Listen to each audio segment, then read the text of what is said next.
አልহামዱሊላህ እንደዚህ አይነት በህይወቴ አይቼ ማየት እንደዚህ ተምሮ የኛ ልጆች እዚህ ላይ መደበቁ ዛሬ የምናየው የቴክኖሎጂ ፖሊሲ መለዋወጥ የገበያ ነፃ መሆን ለመሪዎች ሁሉ ነገር ችግር ይዞባቸው እንደመጣና ጭንቀት እንደዋጣቸው ለመረዳት ችለናል።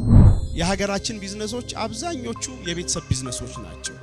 አሁን ካለንበት ተጨባጭ አንፃር እነዚህ ቢዝነሶች ያለባቸው የአስተዳደራዊና የፋይናንስ ስርዓት አንኳር ችግሮች ቶፕ ችግሮችና እንደው ልጠቁሚን የምቻቸው ተያያዥ መፍትሄዎች ካሉ አንድ ሴትም ወንድም አንድ ቢዝነስ ሲያቋቁም የፋሚሊ ቢዝነስ አደረጋለሁ ብሎ አይደለም መነሻው አይደል የሆነ ችግር ለመዝጋት ቤት ለማስተዳደር ጎሮሮ ለመዝጋት ነው። ሁለተኛው ተጠያቂ የሚሆኑት ጋራድ ሀጂ ሙስጠፋ ናቸው። አይ ቲንክ ተግባራዊ ተምሳሌት ናችሁ ብዬ አስባለሁ። 3000 ብር ደሞዝ ከፍሎታለሁ አልኳቸው። ከወንበሩ ምን አለውት አሁን ዝም ብሎ ከመንከራተቱት እዚህ ማንም አያዩትም እዚህ በቃ በ3000 ብር እሳቸውን ቀጠርኩ። እንደዚሁም ከገቢዎች አንድ ዘሪሁን የሚባል ሰው የሱም ተባረሩ ነበረ። ትልቅ ስልጣን ነበረው። ደሞዚ ስንት ነው ስል ጊዜ 700,500 ብር ከፍላለሁ ብዬ አመጣሁት እና ወደ ወይዘሮ አስማ ልምጣና አሁን ያለው ቢዝነስ ላንድስኬፕ ወይም የቢዝነስ እንትን የመለወጥ አይነት ኔቸራል ቢኮዝ ብዙ ሰዎች ስልጠና ሰጠ ይሄን ነው የሚያነሱትና ኢትዮጵያ ውስጥ በተጨባጭ እየተለወጠ ያለው የቢዝነስ ሁኔታ ምን ይመስላል ባንቺ እይታ? የቢዝነስ መሪዎች በለውጡ ሂደት ውስጥ የተሳካ ቢዝነስ እንዲገነቡ 3 ቁልፍ ምክሮችን ብታቀርቢላችሁ። የኛም ቢዝነስ ዲጂታላይዝ ማድረግ ካልቻለን የምንጫወትበት ሜዳ ዲጂታላይዝ ሆኖ ጥሎን ሊሄድ ይችላል። ሁለት ወንድማማቾች አንድ ተቋም ቢያቋቁሙ ቢዝነስ ማለት ነው 11 ተኩል ላይ ወይ 12 ሰዓት ላይ ስራ ሲጨርሱ ወንድማማቾች መሆናቸው ይቀጥላል፣ ግን ቢዝነስ ፓርትነርሺፓቸውም ይቀጥላል አይደል? ስለዚህ ከስራ በኋላ የቢዝነስ ንግግር ቀጥሎ መሄድ አለበት ወይ? ማታ ወንድማማቾች ነን፣ ቀን ግን የቢዝነስ ፓርትነር ነን። አሁን ይሄንን በጣም ብዥታ ይፈጥራል ማለት ነው። ኃላፊነታችን አንደኛ ቤተሰብ ነን፣ ሁለተኛ ደግሞ የቢዝነስ ፓርትነር ነን።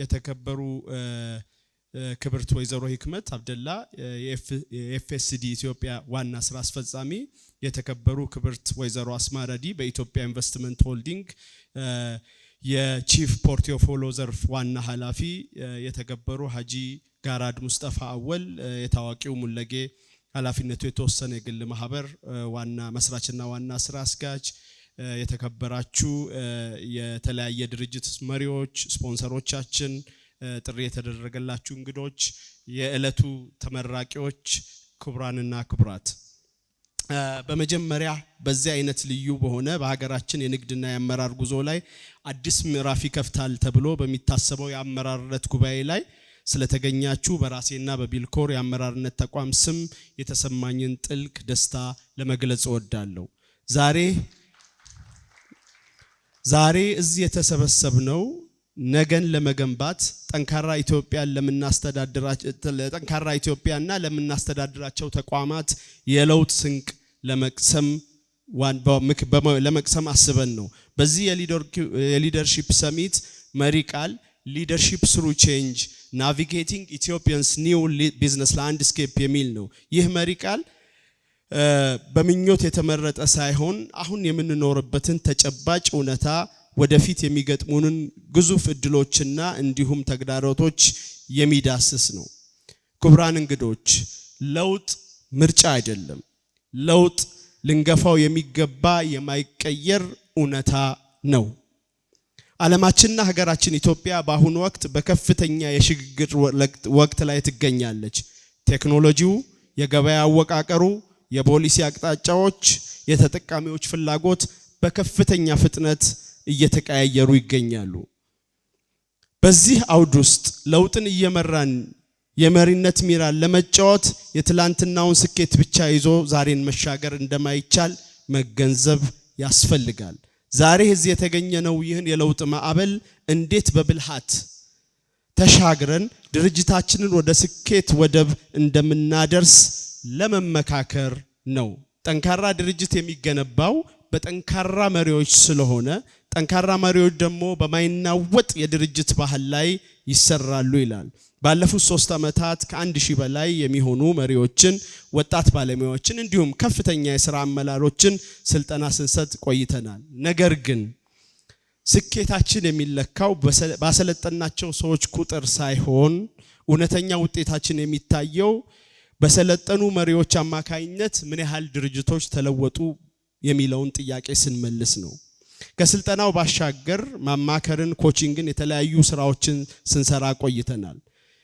በዚህ ሂደታችን ውስጥ አንድ የታሰብነው ነገር አለ።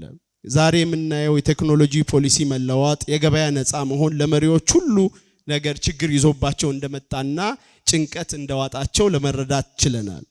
አንደኛው አክቹአሊ ስጋት ብቻ ሳይሆን እድልም እንደሆነ ያስተዋሉ ያሉ እንዳለም ለመገንዘብ ሞክረናል። የተከበራችሁ መሪዎች፣ ጥሪ የተደረገላችሁ እንግዶች፣ ክቡራንና ክቡራን፣ በዚህ ጉባኤ ላይ ራሳችሁን እንድንጠይቅ የምንፈልገው አንድ መሰረታዊ ጥያቄ አለ። በዚህ የለውጥ ሂደት ውስጥ ራሳችንና ድርጅታችንን በስራችን የሚገኙ ሰዎቻችንን እንዴት ነው ልንመራቸው ያሰብነው? ይህ ቢልኮር ሊደርሺፕ ሰሚት 2026 ይሄን ጥያቄ እኔ እንደ ቢልኮር አመራርነት ከመመለስ ይልቅ በተለያየ ዘርፍ ላይ በእውቀታቸው ልምድን ያካበቱ በእውቀታቸው የላቀ ደረጃ የደረሱ በቢዝነሱ ዓለምም ላይ ትልቅ ስኬትን ያመጡ ሰዎችን ይሄን ጥያቄ መጠየቃችን ብቻ ምላሽ ላይሆን ስለሚችል ከነሱ ጋር በመናደርገው የፓናል ዲስከሽን ምላሹን በተወሰነ መልኩ ሃይላይት ያደርጉናል ብለን ባለሙሉ ተስፋ ነን። የፓናል ውይይቱን የምናደርገው ከሀገር ውስጥ ከሚገኙ ከተለያዩ የፓናሊስቶች ናቸው። እንደሚከተለው ፓናሊስቶችን አጠር አድርጌ ለማስተዋወቅ ወዳለሁ። የመጀመሪያው እንግዲህ ፓናሊስታችን ጋራድ ሀጂ ሙስጠፋ አወል ናቸው። ብዙ ማስተዋወቅ የሚጠበቅብኝ አይመስለኝም፣ ግን ለወጉ ያህል ጋራድ ሀጂ ሙስጠፋ አወል ኢትዮጵያ ውስጥ ብዙ ጄኔሬሽንን የተሻገረ ቢዝነስ በመምራት የቤተሰብ ቢዝነስ በመምራት የታወቁ ናቸው። በተለይም ደግሞ የሚታወቁበት የኮፊ ኤክስፖርት ኢምፖርትና ኤክስፖርት ላይ በጣም ትልቅ አሻራቸውን በማኖር ኢትዮጵያ ውስጥ ትውልድን የተሻገረ ካምፓኒ ተብሎ ሲጠራ ከጥቂት ካምፓኒዎች ውስጥ ትልቅ ስም ያለው ነው። የዚህም ድርጅት መሪነትን በአንጋፋነት ይዘው እየቀጠሉ ያሉት ሀጂ ጋራድ ሙስጠፋ ከስራቸው በተጨማሪ የተለያዩ የማህበረሰብ ጉዳዮች ላይ ከቢዝነሱ በተጨማሪ አስተዋጽኦ በማድረጋቸው በዚህ ጊዜ ደግሞ በተለየ ሁኔታ የማህበረሰብ አስተዋጽኦ ላይ ከፍተኛ ኮንትሪቢዩሽን እያደረጉ መሆኑን እናውቃለን። እሳቸውን ወደ መድረክ የምጠራው ዋና ምክንያት ዛሬ የብዙዎቻችሁ የቤተሰብ ቢዝነስ እንደምትመሩ አውቃለሁና ከሳቸው የቤተሰብ ቢዝነስን ከትውልድ ወደ ትውልድ ማሻገር እንዴት ይቻላል፣ በዛ ላይ ደግሞ አንድ ድርጅት በቤተሰብ ሲመራ ሌሎች ዕውቀት ያላቸው ሰዎች እዛ ቢዝነስ ውስጥ ይካተታሉና እንዴት አይነት ጥበብ ይዘው ነው ለመምራት የቻሉት የሚለውን ከፍተኛ ልምድ ለመቅሰም ስለሆነ እባካችሁ በክብር ወደ መድረክ እንዲመጡልኝ አድርጉልኝ።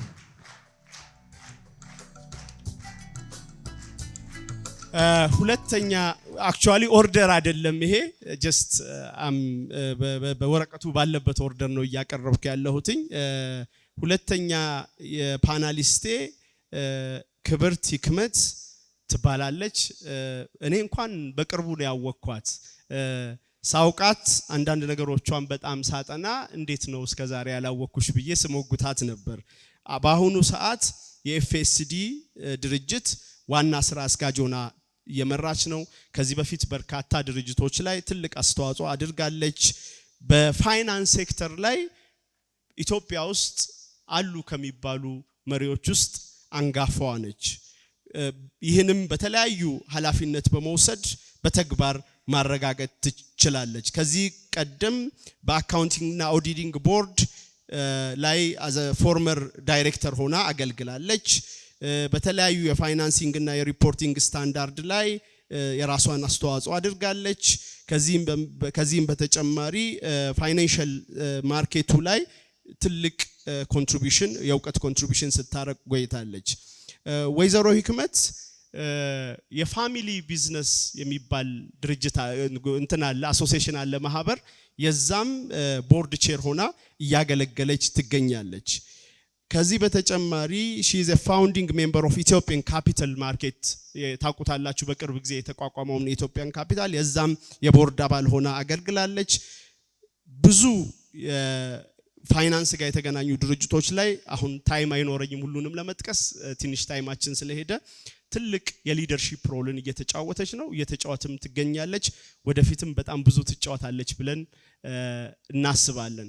ከህክመት ጋር ከወይዘሮ ህክመት ጋር ስናወራ ሶስት ነገሮች በጣም ኢንትረስት ያደርጉኛል። አንደኛው የፋሚሊ ቢዝነስ ከኛ ሰሚት ጋር በተገናኘ፣ ሁለተኛው ፋይናንሻል ኢንክሉዥን ላይ አካታች ፋይናንስ ላይ፣ ሶስተኛው ደግሞ ድርጅቶችን በስታንዳርድ እንዴት መምራት ይቻላል የሚለውን በደንብ መዳሰስ ፈልጋለሁ ብላኛለች። እዛ ላይ ቆይታ እናረጋለን። በክብር ወደ መድረክ እንዲሸኙልኝ ጠይቃለሁ። ቴንክ ዩ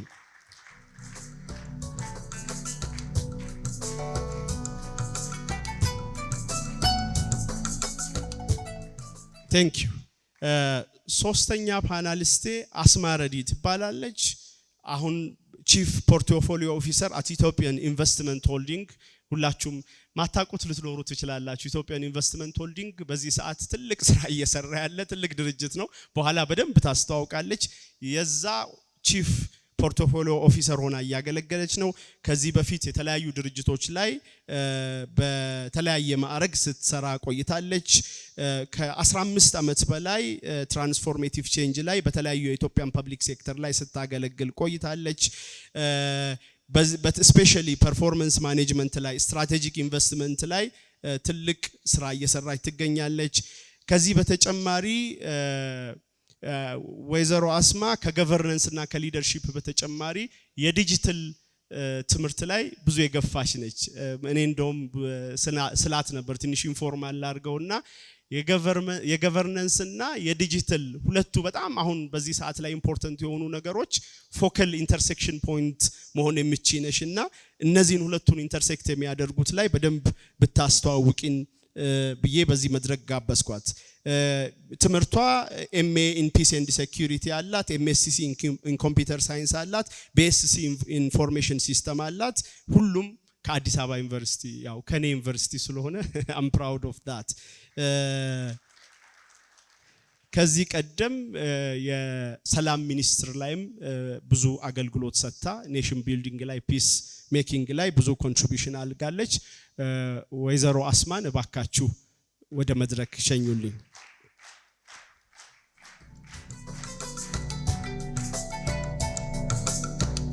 እንግዲህ አራተኛው ፓናሊስታችን ዛዲግ አብርሃ ነበረ። ዛዲግ አብርሃ መገኘት አልቻለም በገጠመው መሰናክል። ምናልባት መጨረሻ ላይ ሀጂ ተውፊቅን አንዳንድ ጥያቄ እንጠይቃቸዋለን። አሁን ያሉበት ቦታ ላይ እሳቸው ይተኩታል ብለን እናስባለን። ሁላችሁንም አመሰግናለሁ። ወደ ፓናል ዲስከሽናችን እንድንሄድ ፍቀዱልን። ቴንክ ዩ ቬሪ ማች። ፓናል ዲስከሽናችን የምናደርገው መጀመሪያ ግራውንድ ሩል እናስቀምጣለን። ሶስት ጥያቄ ለሶስታችሁ ማቀርብላችኋለሁ። ሶስቱን ጥያቄ እያንዳንዱን ጥያቄ በ3 ደቂቃ ውስጥ ማክሲመም ሶስቱን ጥያቄ በ10 ደቂቃ ውስጥ ለመመለስ ጥረት እንድታረጉ ጠይቃለሁ። በተራ ተራ ነው የምጠይቀው። የመጀመሪያውን ጥያቄ የማቀርበው ለወይዘሮ ህክመት ነው። ለወይዘሮ ህክመት የማቀርብላት ጥያቄ ከቤተሰብ ቢዝነስ ጋር በጣም ፓሽኔት ከሆነችበት ጋር የተገናኘ ነው። የመጀመሪያ ጥያቄ የሀገራችን ቢዝነሶች አብዛኞቹ የቤተሰብ ቢዝነሶች ናቸው። አሁን ካለንበት ተጨባጭ አንፃር እነዚህ ቢዝነሶች ያለባቸው የአስተዳደራዊና የፋይናንስ ስርዓት አንኳር ችግሮች፣ ቶፕ ችግሮችና እንደው ልጠቁሚን የምቻቸው ተያያዥ መፍትሄዎች ካሉ። አመሰግናለሁ ዶክተር ቢላል በዚህ ዝግጅትም ስለጋበዛችሁኝ በጣም ነው ማመሰግነው። ያ ልክ ነው። የቤተሰብ ቢዝነስ ማለት መጀመሪያ በምን ማለት ነው የሚለውን ነገር መዳሰስ እፈልጋለሁ። ይሄንንም ቅድም የሰማሁት ሼክ ቶፊቅ ከድር ባቀረቡት እሳቸውን እንደ ምሳሌ ልውሰድና አሁን ሼክ ቶፊቅ ያ ሁሉ ታሪክ የነገሩን ሪሊ መጀመሪያ ገንዘብ መስራትና ቤተሰብን ጎሮሮ መዝጋት ነው እንጂ የቤተሰብ ፋሚሊ አቋቁሟለሁ ብሎ ነበር የጀመሩት ሼህ ቶፊቅ።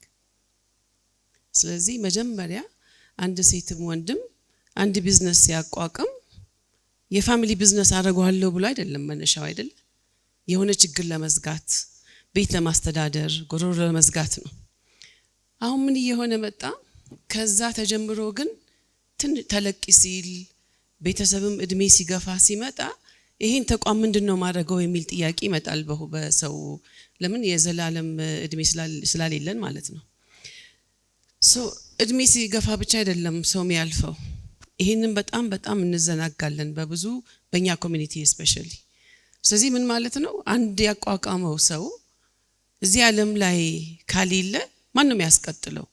ወይስ ተበታትኖ ይቀራል የሚለውን መልስ ለመመለስ ነው። እንግዲህ ምንድነው የሚያስፈልገው? እንዴት ነው የፋሚሊ ቢዝነስ እንዴት ነው የሚተዳደረው የሚለውን ጥያቄ ለመመለስ ነው እኛ የተደራጀ ነው። ቅድም ዶክተር ቢላስ ያስታውቀኝ ሶስት አይነት የሆነ ሰርቬይ ተሰርቶ ነበር ከ3 ወር በፊት የፋሚሊ ቢዝነስ ሊደሮቹን ጥያቄ ተጠይቆ በሰርቬይ ደረጃ የተገኘው 3 ችግሮች በሱ ልነሳና እሱ ልንገራችሁ። አንደኛ የቤተሰብ ኃላፊና መምሪያ ሲሆን ቤተሰብና የተቋም ኃላፊነቶቻችን መለየት አንችልም። አንደኛ ቁጥር እሱ ነበር ግኝቱ በሰርቬው። ምን ማለት ነው? አሁን ለምሳሌ 2 ወንድማማቾች አንድ ተቋም ቢያቋቁሙ ቢዝነስ ማለት ነው 11 ተኩል ላይ ወይ 12 ሰዓት ላይ ስራ ሲጨርሱ ወንድማማቾች መሆናቸው ይቀጥላል፣ ግን ቢዝነስ ፓርትነርሺፓቸውም ይቀጥላል አይደል? ስለዚህ ከስራ በኋላ የቢዝነስ ንግግር ቀጥሎ መሄድ አለበት ወይ? ማታ ወንድማማቾች ነን፣ ቀን ግን የቢዝነስ ፓርትነር ነን። አሁን ይሄንን በጣም ብዥታ ይፈጥራል ማለት ነው። ኃላፊነታችን አንደኛ ቤተሰብ ነን፣ ሁለተኛ ደግሞ የቢዝነስ ፓርትነር ነን። ብዙዎቻችን ባንክ ሼር ምናምን ሼር ስንገዛ ግን ይሄ ብዥታ የለም። አንድ ሰው አንድ ሼር አለው። ከዛ በምናውቀው አስተዳደር ቢዝነሱ ይካሄዳል። መጨረሻ ላይ ጥያቄና ችግር ያለበትም ሲስተም አለው ማለት ነው። ስለዚህ ሁለቱም ብዥታ እንደ ቤተሰብነትና የቢዝነስ ፓርትነር መሆን ሁለቱ ብዥታ አንደኛ ቁጥር እንደ ችግር ብሎ ነው የገጠመው። ይህንን መፍትሄስ ምንድነው ስንል ምናልባት ሌላ ቦታ የምናውቀው ቦርድ የምንለው አይደል? ቦርድ የምንለው ገቨርነንስ መተዳደሪያ ደንብ የምንለው አለ። ቦርድ ማቋቋም አንድ ይህን ችግር ይፈተዋል። አሁን በኢትዮጵያና በእኛ ኮሚኒቲ የምናየው ይሄ ቦርድ የምንለው ማን ነው የሚሆነው? የቦርድ መተዳደር ላይክ ማታ አንድ ሰው ተነስቶ ወይ ጠዋት አባት ቢያቋቁም ወይ እናት ብታቋቁመው የእሳቸው እይታ ብቻ አይደለም የሚታየው ማለት ነው። አንድ ሀሳብ ከመነጨ በቦርድ የልጆችም ሊሆኑ ይችላል፣ በወር አንዴም ሊሆን ይችላል፣ በሁለት ወር አንዴም ተገናኝቶ ይሄን ችግር እንዴት እንፍታ፣ ይሄ ችግር አለ ብሎ በቦርድ ደረጃ ልክ እንደ ሌላ ተቋም እንደ ባንክ፣ ኢንሹራንስ ቁጭ ብሎ የሚወያዩበት መድረክ ማለት ነው። ይሄ ቦርድ እንዴት ነው የሚተዳደረው ለሚለው ገቨርነንስ ችግሮቹን አሉ። ይሄ ቦርድ አባላት የቤተሰብ አባላት ብቻ ሳይሆን ቅድም እንደተባለው እንዴት ነው በባለሙያ የሚታገዘው? የሂሳብ ባለሙያ ሊሆን ይችላል፣ የህግ ሊሆን ይችላል። እዛ ላይ ተቀላቅሎ ኢንዲፔንደንት ቦርድ አባል ምንለው አለ። የፋሚሊ ቢዝነስ የፋሚሊ ሜምበሮች ቦርድ ሆኖ ግን ኢንዲፔንደንት ሌላ እይታ የሚያመጣ ሰው ደግሞ በመሃላቸው ቢገኝ በጥሩ ሁኔታ ይህን ችግር ሊፈታ ይችላል ማለት ነው። ሁለተኛ ደግሞ እንደምናውቀው ያው የፋይናንስና የፋይናንሻል ሪፖርት ላይ በጣም ዊክ ነን እንደ ፋሚሊ ቢዝነሶች ማለት ነው። ሁለተኛ የተገኘው ግኝት ነው። ይሄ እንዴት ነው የሚቀረፈው? አሁን በብዛታችን በትሬዲንግ አሁን ወደ ኢንዱስትሪ ወደ ማኒፋክቸሪንግ የገባን ነው። ግዴታ በኢአርፒ ወይም ይሄ በአይቲ የተደገፈ አሰራር ሂሳብ አያያዝ ግዴታ መኖር አለበት። ኖርማሊ በኢትዮጵያ ውስጥ በአመት አንዴ የሀገር ውስጥ ገቢ የኦዲት ሪፖርት ስለሚፈልግ በአመት አንዴ ነው እንግዲህ የሂሳብ ባለሙያ ተፈልጎ የሚሰራው። በብዛት ደግሞ የሂሳብ ባለሙያ የሚሆነው የቤተሰብ ዘመድ ነው የሚሆነው። ለምን? ሚስጥሩ እንግዲህ የገንዘብ ጉዳይ ስለሆነ ሚስጥሩ ወደ ሌላ እንዳይወጣ። ግን አሁን እያየነው ያለነው ይሄ ግዴታ መቀረፍ ያለበት ባለሙያ እውቀት ያለው ባለሙያ ሂሳብ ሚይዝ በየ3 ወሩ ምናልባት ይሄ ቅድም ያለው የቦርድ አባላት ላይ አቅርቦ የፋይናንስን ሁኔታ የኩባንያውን በደንብ ማወቅ አለባቸው ማለት ነው ባለቤቶቹ። ስለዚህ ኢንፎርማል የሆኑ አያያዝ ወደ ፎርማል አይቲ የተደገፈ ስቶክም ሆነ ሂሳብ ዛሬ ያለውን ካሽ የሚያሳይ ሁሉም አክሰስ ያለው ግዴታ ማድረግ አለብን ማለት ነው። ሶስተኛ ደግሞ የቀጣይነት የሊደርሺፕ ቀጣይነት ቶሎ መኮትኮት በልጅነታቸው አሁን ልጄ ነው ይሄን የሚወርሰው ወይ ልጄ ነው የሚያስቀጥለው ብለን ካሰብን የሊደርሺፕ ፓይፕላይኑን ቶሎ ማሰብ ያስፈልጋል። ገቨርነንስ ላይ ሊደርሺፕ ላይ ምናልባት ቅድም እንዳልኩት አንድ ሰው ላይ ያቋቁሞ ይችላል፣ ሁለት ወንድማማቾች ሁለት ሴት እህትማማቾች ሊያቆሙት ይችላል። ከዛ በኋላስ ማን ነው የሚተካው የሚለውን ችግር ሲደርስ ሳይሆን ቀድሞ ማለማመድ ልጆችም ቢሆን የልጅ ልጅም ቢሆን አሁን የሰከንድ ጀነሬሽን የሶስተኛ ጀነሬሽን እያየን ነው ችግሮችና እንዴት ነው የምንቀርፈው? ከታች ጀምሮ ማስተማር ከታች ነው። እኔ ትንሽ እዚህ ላይ መናገር የምፈልገው እስፔሻሊ በብዛት የሙስሊም ኮሚኒቲ ስለሆነ በእኛ ኮሚኒቲ ይሄ ነገር ተለምዷል በብዛት ግን እንደምናየው ያው ወንዶቹ ከሆነም ወንዶቹን ማስገባት ሴቶቹን ማግለል ነገር አለ። ከዛ በኋላ ደግሞ ሲመጣ በጽሁፍ ነው ይሄን እኔ ካሌለሁ ማን ነው የሚተካው እንትን አለ የባይሎዝ ምን ነው አለ የፋሚሊ ባይሎዝ ገቨርነንስ የሚለው ነገር አለ። እሱ በጽሁፍ ሁሉም የሚሳተፈው ልጆቹም ተፈራርሞ መቀመጥ አለበት ወደ ህግ መሄድ ማለት ነው። ለምሳሌ አሁን ልጆች ያድጋሉ ያገባሉ። ስለዚህ እነዚህ በትዳር የሚመጣ ወደ ቤተሰብ የሚመጣ ልጆች ሚናቸው ምንድነው የሚል ተስማምቶ በጽሁፍ ተጽፎ መሄድ አለ መጽሐፍ ተጽፎ መፈራረም አለብን። ይሄ በሙሉ ግን ስራ ላይ ያንን አናስበውም በኋላ ችግር የሚያመጣ ጉዳዮች ማለት ነው። በዚህ ላቆም ዶክተር። ቴንክ ዩ ወይዘሮ ህክመት። ሁለተኛው ተጠያቂ የሚሆኑት ጋራድ ሀጂ ሙስጠፋ ናቸው። አይ ቲንክ ተግባራዊ ተምሳሌት ናችሁ ብዬ አስባለሁ። በተግባር ስታዩት እንዴት ነው ይሄን ትውልድ ተሻጋሪ ቢዝነስ ማቋቋም የቻላችሁት? እዛ ውስጥስ ያለው ሪል ፈተና ምንድነው? እንዴት ተወጣችሁት የሚለውን አጠር አድርገን ማየት ብንችል። አሰላሙ አለይኩም ወራህመቱላሂ ወበረካቱ። አመሰግናለሁ ዶክተር። እንግዲህ የራሴን ተሞክሮ ነው ህክመት በሰለጠነ በተማሪ መልኩ አስነካክተዋለች ሄዳበታለች። እኔ ደግሞ የተግባሩን እንዳለው ዶክተር እንዴት የናይል ጊዜ ልሻገር ቻለ ሙለጌ ፒኤልሲ ወይም ደግሞ ኃላፊነቱ የተወሰነ የግል ማህበር ስመሰረት በመጀመሪያ ደረጃ በጣም እድለኛ ድርጅት ነው። በ1983 ዓመተ ምህረት ነው ቡና ቀደም ሲል ለሀገር ውስጥ አቅራቢ ነበርኩ። አባቴ ነበር የሚሰሩት። ከሳቸው በማሻሻል እኔ ወደ ላክነቱ ገባው። ቀደም ሲል በነበረው ስርዓት በጣም ከባድ ወንጀል ነበር ቡናን ወደ ውጭ መላክ። እሱም በኋላ መጣበታለሁ። እኔ ቡና ሲጀምር በጣም ብዙ አቅም አልነበረኝም። አላህ የጀነት ያድርጋቸው። ሀጂ ኢማም ሙዘሚል የሚባሉ ታላቅ ነበሩ። ከሳቸው ጋር ቀደም ሲል በሞያሌ ፓርተር ንግድ ነበረ። እሳቸው ጋር መጥቼ ሳማክራቸው 83 ኢህአዴግ እንደገባ 84 አካባቢ ቡና ስራ ለምን አትሰራም አሉኝ። የተወሰነ አቅም ነበረኝ። እሳቸው ደግሞ በዛን ጊዜ በተለያዩ ስራዎች ተወጥሮ ነበረ። መጋዘን አላቸው፣ እኔ መጋዘን አለኝ፣ አንተ ገንዘብ አለ፣ አብረን እንስራ። እንግዲህ አብሮ መስራት ነው አሁን እዚህ ቦታ ላይ ዶክተር እየጠየቀኛለሁ። ስለዚህ እሻል ሄደን ሀጂ ኢማምና እኔ ፓርትነር ሆነን በ83 ዓመተ ምህረት ቢዝነስ ጀመር። እየሰራን እያለን ጥሩ ጊዜ ነበረ። እየሰራን እያለን አሁን በመሃላቸው የደረሱ ልጆች ነበሩ። እያደግን በምንሄድበት ጊዜ አሁን ቅድም አብሮ መስራት ነው እንጂ የሚቸግረን ኢትዮጵያ ውስጥ በጣም አስቸጋሪ ነው አብሮ መስራት።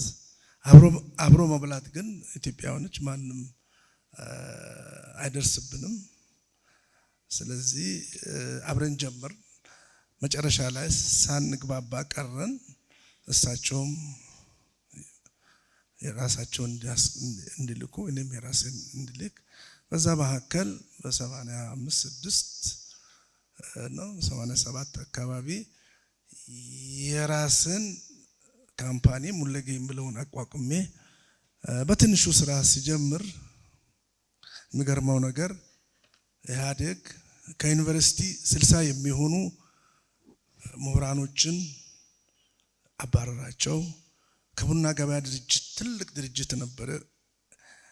ትልልቅ አዋቂዎች የኢትዮጵያ ቡና ገበያ ኮርፖሬሽን ይባላል።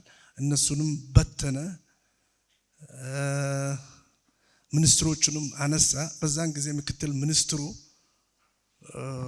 ስራ ፈተው ወዳና ወዲህ ይሉ ነበረ። እሳቸውን አቶ ይልማ ይባላሉ። አገኘኋቸው።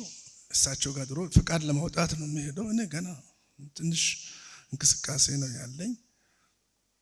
አነጋገርኳቸው። ትንሽ ቡና ስራ ጀምሬ ነበረ። እባክዎ ለምን የእርሶን እውቀት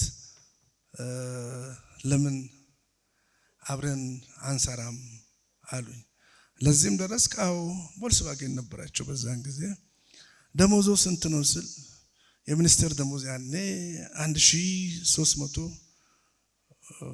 ይመስለኛል። ሀጂ ኑር ሁሴን እንደዛ ነው አይደለም? እሳቸው ሚኒስቴር ነበሩ በዛን ጊዜ።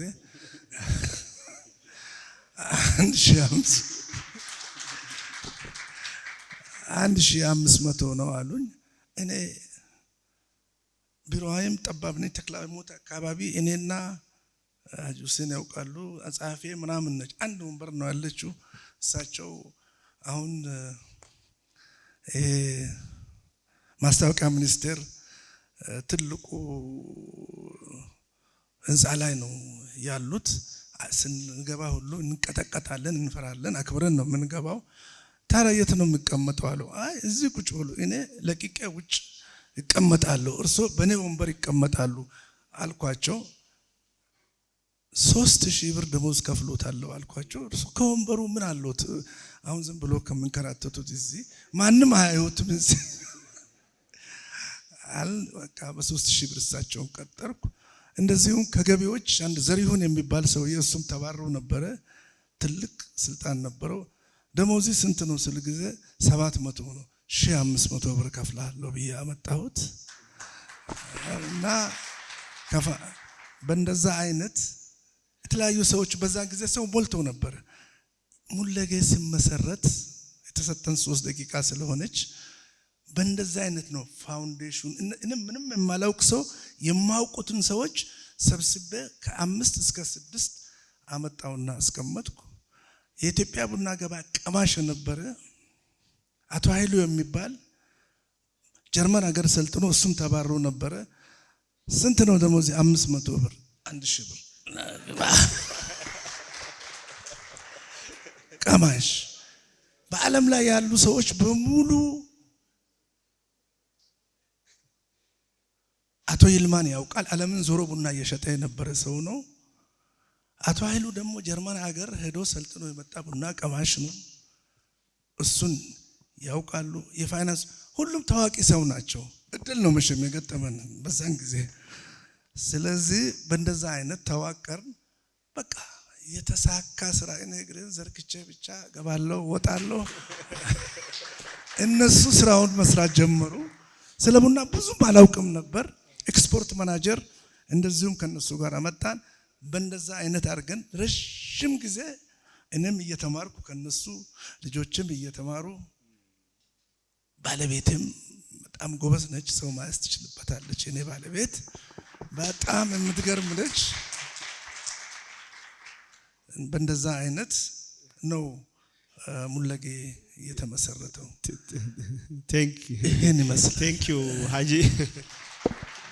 እመጣለሁ ደግሜ ስለምመጣ ሰመራይዝ አደረገው ትልቅ ትምህርት ያለው ነገር ነው ሁለቱም ፓናሊስቶቻችን ያቀርቡልን ወደ ወይዘሮ አስማ ልምጣና አይ ቲንክ ቤቱ በደንብ ይስማማበታል ብዬ ይሄን ጥያቄ አስባለሁ አሁን ያለው ቢዝነስ ላንድስኬፕ ወይም የቢዝነስ እንትን የመለወጥ አይነት ኔቸር አለው ቢኮዝ ብዙ ሰዎች ስልጠና ሰጠ ይሄን ነው የሚያነሱትና ኢትዮጵያ ውስጥ በተጨባጭ እየተለወጠ ያለው የቢዝነስ ሁኔታ ምን ይመስላል ባንቺ እይታ የቢዝነስ መሪዎች በለውጡ ሂደት ውስጥ የተሳካ ቢዝነስ እንዲገነቡ 3 ቁልፍ ምክሮችን ብታቀርብላቸው ለምንድን ነው ይሄን ጥያቄ ለሷ ማነሳላት ኢትዮጵያን ኢንቨስትመንት ሆልዲንግ ውስጥ ተመሳሳይ ሪፎርሞችን እየሰሩ ስለሆነ ለኛ በሚሆን መልኩ እንድታቀርብልን ወይዘሮ አስማ አመሰግናለሁ መጀመሪያ ቢልኮርና ዶክተር ቢላልን እንደዚህ ትልቅ ኤክስፒሪየንስ ያላቸው ሰው ጋር አብሬ ቁጭ ብዬ እንድማርም ያለችኝንም ሼር እንዳረግ ስለጋበዛችሁኝ ተመራቂዎች እንኳን ደስ ያላችሁ ጋውን ስላለበሱ አናቃቸው እንኳን ደስ ያላችሁ በተረፈ እዚህ ጋር ማነሳቸው ነገሮች ያው አብዛኛው የኛ ነጋዴ ባይማርም ምንም ባይል ባንድም ለሌላም ብዙዎቹ እዚህ አሁን የምናወራቸው ነገሮች ይተገብሯቸዋል ለዛም ነው ብዙ ሰው ሰክሰስፉል ሆኖ ይሄዳ ያለው ግን ምንድነው አሁን ማነሳቸው ነገሮች አብዛኛው ሰው ሲጠቀማቸው ምን ያህል ለቢዝነሱ ግን ቫልዩ ክሬት አድርገዋል የሚለው ቫልዩ አይሰጠው just አጋጣሚ የሚመስሉን ግን ደግሞ በስራ ልምድ ሂደት የምንጠቀማቸው ነገሮች ትልቅ ዋጋ ያላቸው ኢንቨስት ልናረጋቸው የሚገባ ልናሰፋቸውና ለሌሎችም ልናስተምር ምንችላቸው በዘልማድ ምናረጋቸው ኤክስፒሪየንሶችን ቫልዩ እንድትሰጧቸው ነው ምናልባት ማነሳቸው ኢንቨስት እንድታረጉባቸውና ለቢዝነሳችን ኮር ቫልዩ ናቸው ብላችሁ ይዛችሁ በቀጣይ እንድታሰፉባቸው በሚል ነው አሁንም በኋላም በሚሰጠኝ እድል ማነሳቸው ነገሮችና ይሄንማ አቋለው አትበሉ ካወቃችሁት በደንብ እንድታጠብቁት ነው ማለት ነው በተረፈ ኢትዮጵያን ኢንቨስትመንት ሆልዲንግስን ማስተዋወቅ ግዴታዬ ነው ቅድም እንዳልከው ብዙ ሰው ኢትዮጵያን ኢንቨስትመንት ሆልዲንግስ ነው መሰራው ብዬ ለያይና በሳምንቱ ይደውሉልኛል ፍቃድ ላውጣ ሄጄኮ እናንተ ጋር ተቸገርኩ መከሪን የት መጣችሁ የሄዱት ኢንቨስትመንት ኮሚሽን ነው ኢንቨስትመንት ሆልዲንግ አይደለም ኢንቨስትመንት ሆልዲንግስ በመንግስት ባለቤትነት 100% እና ፓርሻሊ በባለቤትነት ተይዘው የነበሩ አሁን ላይ ማዳዲስ የፈጠርናቸው ሁለት ተቋማት አሉ ወደ 42 የመንግስት የልማት ድርጅቶች ማለትም የናንተ ሀብቶች የሆኑ ድርጅቶችን በጋራ ጠቅልሎ በባለቤትነት የሚያስተዳድር ተቋም ነው ልክ እንደ ኢትዮጵያን ኤርላይንስ ንግድ ባንክ ቴሌኮም የተለያዩ ኮንስትራክሽን ካምፓኒዎችን ባህርና ትራንስፖርት the giant ones the sugar factories በጣም በርካታ የናንተን ሀብት ባደራ የሚያስተዳድር ባለቤት ሆኖ የሚያስተዳድር ተቋም ነው ባለቤት ለምን ተፈለገ የዛሬ 4 አመት 2014 ላይ ነው የተቋቋመው ኢትዮጵያን ኢንቨስትመንት ሆልዲንግስ ከዚህም በፊት እነዚህ ተቋማት የነበሩ ናቸው ኤርላይንስ ማለ ንግድ ባንክ ማለ ቴሌኮም ማለ እምኒ ምላችሁ ወደ አራቱ ምናምን ነው አሁን የተፈጠሩት እንጂ ሌሎቹ ሁሉ 60 አመት 130 አመት ያስቆጠሩ ትልልቅ ተቋማት ናቸው ለነሱ ደግሞ ኤርላይንስ ምን ባለቤት ያስፈልጋል ስታስቡት ሲቢ ምን ባለቤት ያስፈልጋል ለምን ባለቤት ሚለው መንፈስ ፈጥሮ ተቋም ማስቋቋም አስፈለገ ሚለው ለእናንተም ወርዶ ለምታስተዳድሩት ቢዝነስ ትምህርት ይሆናል ብዬ አስባለሁ መንግስት እነዚህን ሁሉ ተቋማት ሲያቋቁማቸው በነበረው ሂደት የህዝብን ፍላጎት ያሟሉልኛል መሰረታዊ ፍላጎቱም ይሁን የዕለት ተዕለት የኑሮው ፍላጎቱን ያሟሉልኛል እነዚህ ኤሪያዎች ላይ እነ ሀጂ ሙስጠፋም ይሁን እነ ሸቶፊቅ አልደረሱም ነበር የዛኔና ብዙ ህዝብ አገልግሎት ይፈልጋል መኖር አለበት መጠቀም አለበትና የግል የሆነው ተቋም ሊሸፍናቸው የማይችሉ ግዙፍ የሆኑ ኢንዱስትሪዎችን ከኃይለ ስላሴ ጀምሮ በደርግም ጊዜ ከዛም በኋላ በመጡ መንግስታት የተፈጠሩ ተቋማት ናቸው ሲፈጠሩ የሆነ ምርት ለማምረት የሆነ አገልግሎትን ዴሊቨር ለማድረግ ነው ከዛ ባለፈ ግን በምን አይነት ሁኔታ ይመሩ የሚለው ነገር በሂደት እየጠራ የመጣ ነው። አሁን ላይ የደረሰው ደግሞ በእንደዚህ አይነት ኮሌክቲቭ ባለቤትነት የመምራት ሂደት ነው። ሶ ምንድነው ኤአይኤች ቫልዩ አድ የሚያደርገው ለነዚህ ተቋማት የሚለውን ስገልጽ እያንዳንዳችሁ ተቋማችሁን በዛ ስዕል ያዙት ማለት ነው። አሁን ዓለም ላይ አንድ ተቋም ምን ሀብት አለው ከማለት ተሻግሯል። አንድ ሰው ፓርትነር ልሁናችሁ ብሎ ሲመጣ በየሱቃችሁ ይሄ ህንጻ አለኝ፣ እዚህ ቦታ እንትን ካሬ መሬት አለኝ፣ ባንክ ይሄን ያህል ሚሊዮን አለኝ፣ ቫልዩለስ።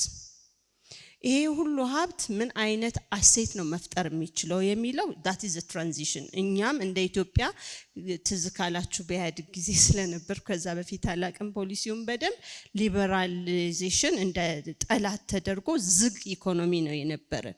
we were not open። ስለዚህ ያለችንን አምርተን ያለችንን ሽጠን በእኛው አቅም እንቀየራለን ነበር። አሁን ግን እሱ አይደለም። ከዓለም ጋር መወዳደር አለብን። ከዓለም ጋር መገናኘት አብሮ መስራት መቻል አለብን። ያ ማለት ዓለም ወደሚፈልገው ስታንዳርድ ራሳችንን ማብቃት መቻል አለብን። ኤአይኤች የተፈጠረው እነዚህን ስታንዳርዶች ለመፍጠር ነው ማለት ነው። አንድ ነጋዴ ከሀብቱ በዘለለ ሀብቱን እንዴት ነው ማኔጅ የሚያደርገው? ሀብቱ ይታወቃል ወይ? ወረቀት ላይ አለ ወይ? እየዞረ አንድ ባለ ሀብት እናንተ ቢሮ መጥቶ እየዞራችሁ ልታሳዩት አትችሉ። የት ቦታ ሀብት አለ? የመጀመሪያው ነው። ሀብት የንግድ መጀመሪያ ነው። ግን በዛ ሀብት ያ ሀብት የተፈራበት ሂደት ምን አይነት ታሪክ አለው? ግድ ነው ሊያውቅ ይፈልጋል። ማለት አሁን ሄዳችሁ ቻይና ምን የምታገኙት ነጋዴ ሊኖር ይችላል፣ በእኛ ባህል ሚስተናገድልን። እኔ ያወራው ያለሁት ስታንዳርድ ቢዝነስ የሚመሩ ነጋዴዎችን። ሀብት ተመዝግቧል ወይ? ግብአት ከምታመጣበት ቦታ ጀምሮ የምትሸጥለትን ከስተመር አውቀህ ማኔጅ ታረጋዋለህ ወይ? ትክክለኛ የፋይናንስ ምንጭህና አምጥተህ ገዝተህ አምርተህ መልሰህ የምትሰበስበው የፋይናንስ ሶርስ መሄጃና መዳረሻው ግልጽ ነው ወይ? ይታወቃል ወይ? ይሄ ንግድ ሪስኩ ተለይቶለታል ወይ? ሁሉም ንግድ ሪስክ አለው። የመንግስትም ይሁን የግለሰብ ሸቀጥ የከፈተውም ሰውዬ ከጎኑ ሸቀጥ ሲከፍት ሌላ ምርት ሲመጣ ኤክስፓየር ሲያደርግ ብዙ ሪስኮች አሉ፣ ትንሹ ሁላ ማለት ነውና እዛ ቢዝነስ ላይ ያለውን ሪስክ በደንብ ያሃ ተቋም ለይቶታል ወይ የሚለውን የመለየትና ለነዛ ሁሉ ሪስኮች አማራጭ አለ ወይ? ይሄ ነጋዴ አብሬው ብሰራ ዛሬ ላይ ይሄ ምርት አለኝ፣ ግብአቴን ከዚህ ቦታ ነው ማመጣው፣ አምርቼ ለዚህ ሰው ነው የምሸጠው ብሎ ሲነግረኝ የሪሶርስ ምንጩ የሚያመጣበትን ምንጭ የሚሸጥበት ኢኮኖሚው ፕላትፎርሙ ሬጉላቶሪ ነገሩን አሟልቷል ወይ? ብቁ ነው ወይ? ሄዶስ ከስተመሩን በትክክል አውቆ የከስተመር ፍላጎት አውቆ ግብይት ስርዓት ውስጥ ያለ ሰው ነው ወይ የሚለውን ማጥራት ይፈልጋል። ይሄ ያሁኑ ፕላትፎርም ነው ማለት ነው። መጨረሻ ላይ አሁን እየተቀየረ ያለው ጋሽ ሀጂ ሙስጠፋ ለምን ይመስላችኋል? ኤክስፖርት አሁን ሶስተኛ ነህ ምናምን አይደል? ለምን ይመስላችኋል? he knows his specialization። ድሮ በቃ የሚያዋጣና ጥቅም ያለው ጋር መሮጥ ግድ ነው እስክትይዘው ድረስ የምትሰራበት።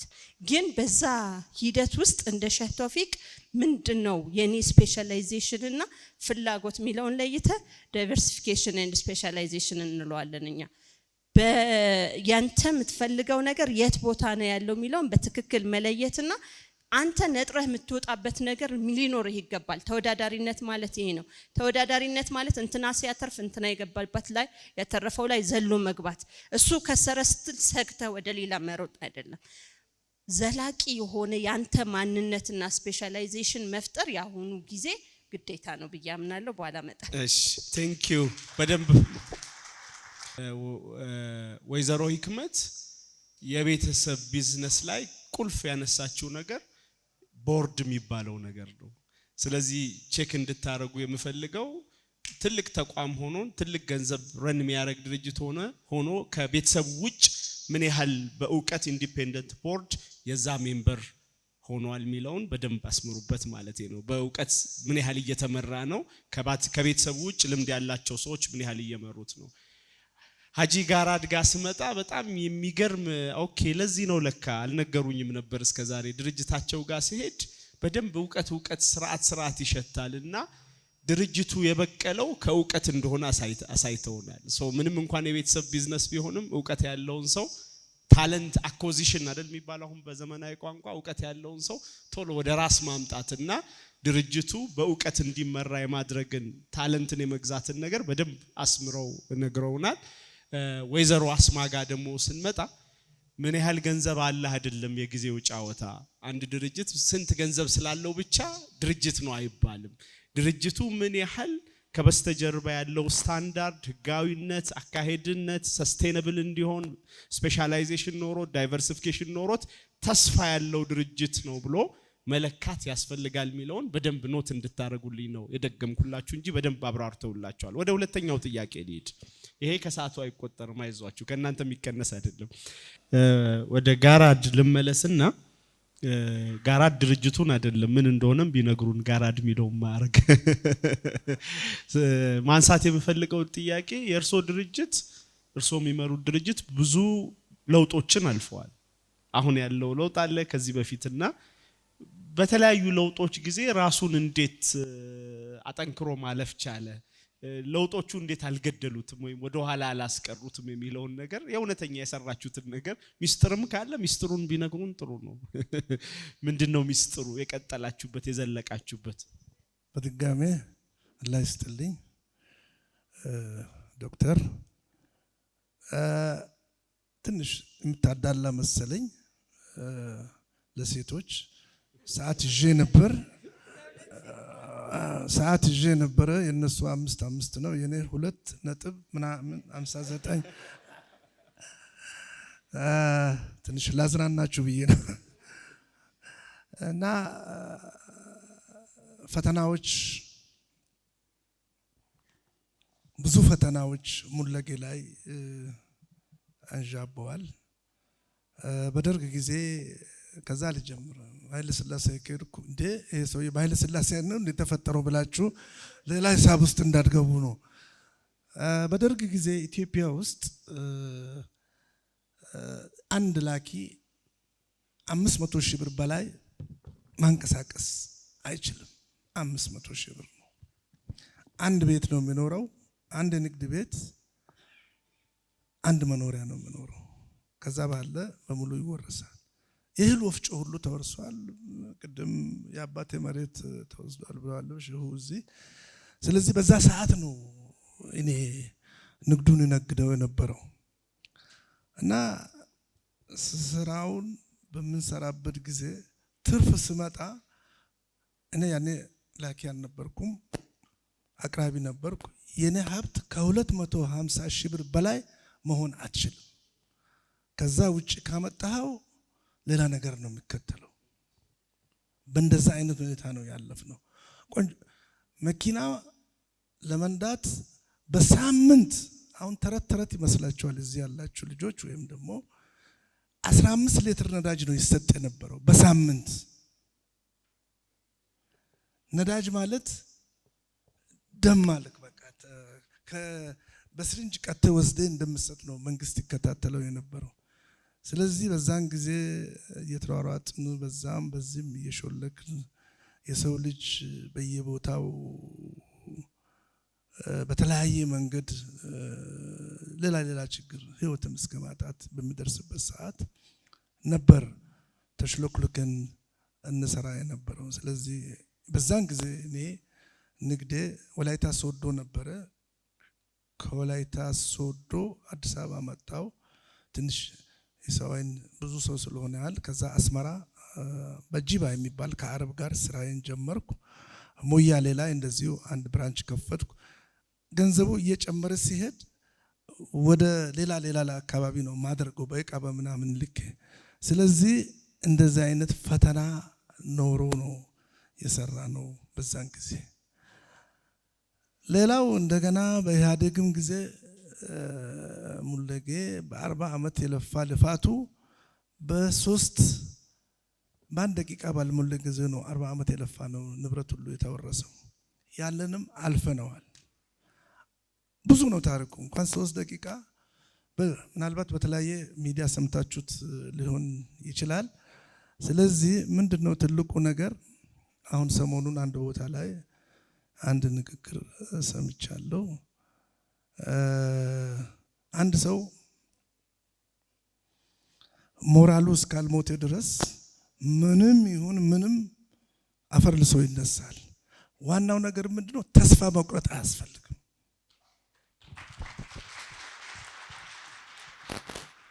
ያንሳል።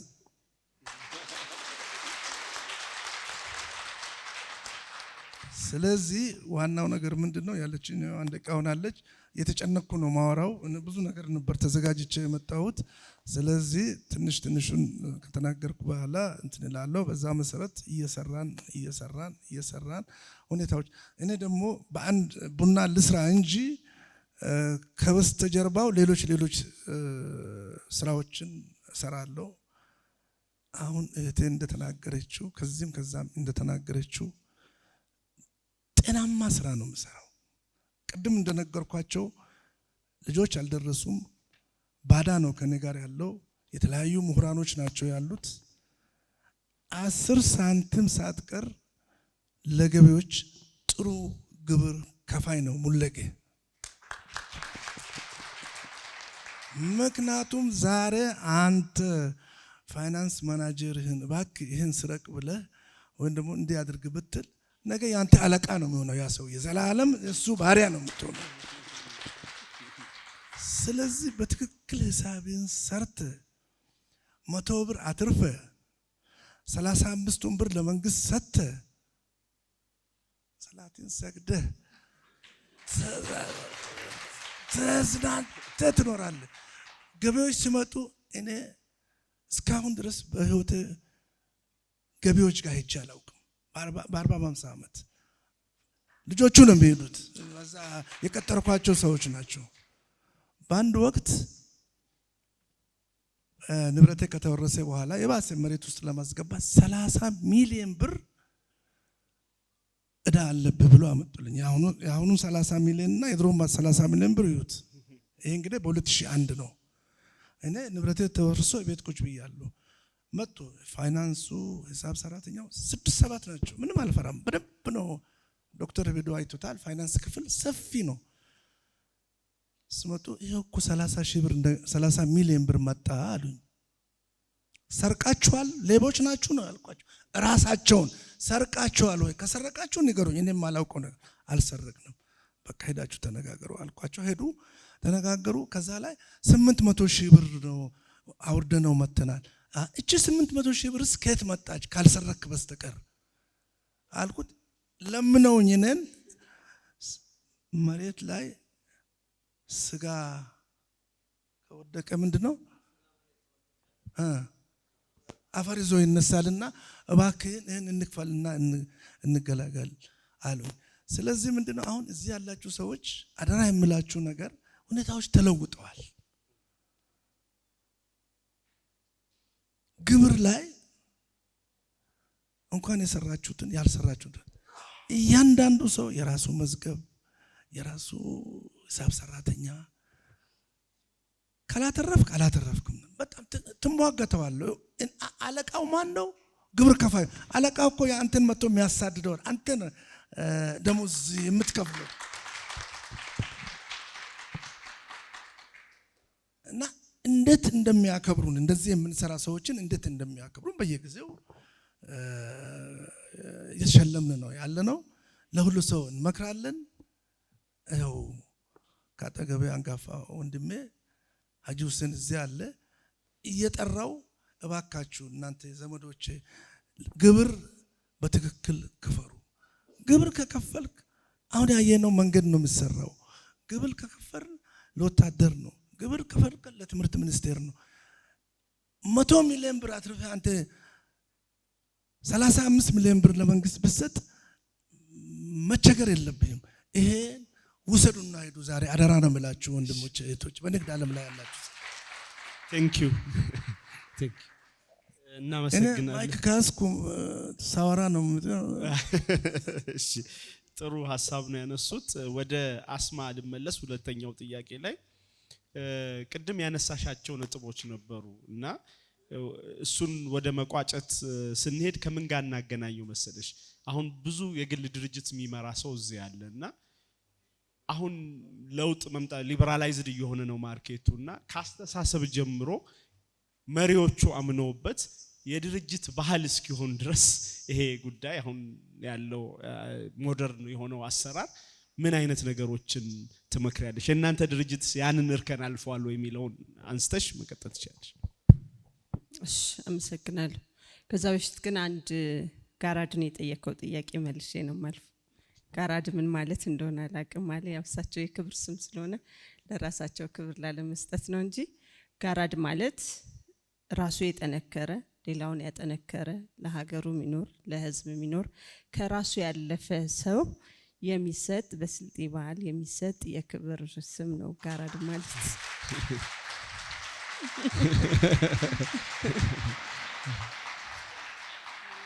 እኔ መችን ጭብጨባ እንዲያገኙ ብዬ ነበር የጠየቅኳቸው።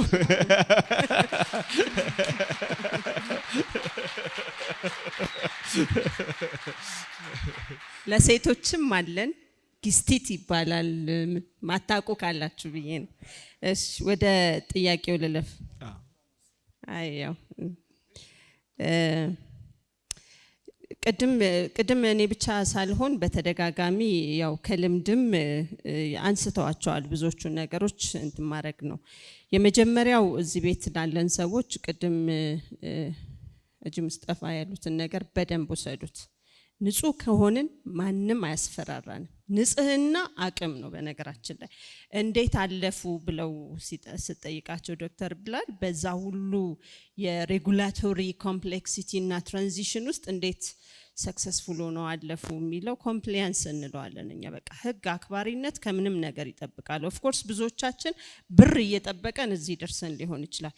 እውነት ነገርና ትራንስፓረንሲ ግልጽ ብሎ ሲመጣ ግን ቅድም ያልኳቸው ነገሮች ሁላችንም ሪስክ ውስጥ ነው የምንገባውና ተራ የሆነ የቢሮ ሰራተኛ አለቃችን ይሆንብናልና ንጽህና አለቃችንን አድርገው የመጀመሪያ ምክሬን ወደ ትራንዚሽን ሳረገው ከሳቸው። ሁለተኛው ብለውታል ከቤተሰብ አስተዳደር ወደ ተቋም ማስተዳደር። ትንሿም ሱቅ ትሁን የቤተሰብ የኔ የሚለው መንፈስ የትም አይጠፋም። መንግስትም አምኖ እኮ ቦርድ ብሎ አቋቁሞ ለምንም ለማያውቀው ሰው እንዲያስተዳድርለት ይሰጣል። የግለሰብ ሲሆን ደግሞ የቅድም የተባለውን የፕሮፌሽናሊዝም ኮርፖሬት አስተዳደር እንለዋለን እኛ።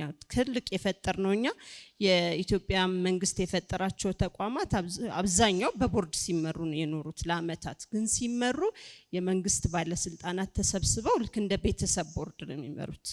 አሁን ላይ ብዙዎቻችን እቺ የቦርድ ሜንታሊቲዋን ለመፍጠር እህት ወንድም እናት ምናምን እንሰባሰብና ተቋሙን በቦርድ ነው የምናስተዳድረው ድሮ መንግስት እንደሚያስተዳድር ማለት ነው። 10 ምናምን ሚኒስትሪ ያቋቁምና ቦርድ አለው ይሄ ተቋም ይባላል። ኖ ቦርድ ኢዝ አንተን ውሳኔህን ሙያዊ መስመር የሚያስይዝ ነው ቦርድ ማለት። ስለዚህ አንድ ቢዝነስ ሲመራ የፋይናንስ ዕውቀት የህግ ዕውቀት የቢዝነስ ስትራቴጂ ዴቨሎፕመንት ዕውቀት ብዙ ዕውቀት ይፈልጋል። ያ ዕውቀት ሁሉ ቤተሰብ አይኑር አይደለም። ቤተሰብን አስተምር አብቃ። ቤተሰብንም ብቻ ሳይሆን በስር ያለው ሰራተኛ ሁሉ መንግስት በጣም የዋህ እኮ ነው። መጀመሪያ ቀን ሲቀጥረህ ጀምሮ ማሰልጠን ይጀምራል እንድትበቃለት ስራውን እንድታቅለት። ግለሰብ ቤት ግን ይሄ አይታይም።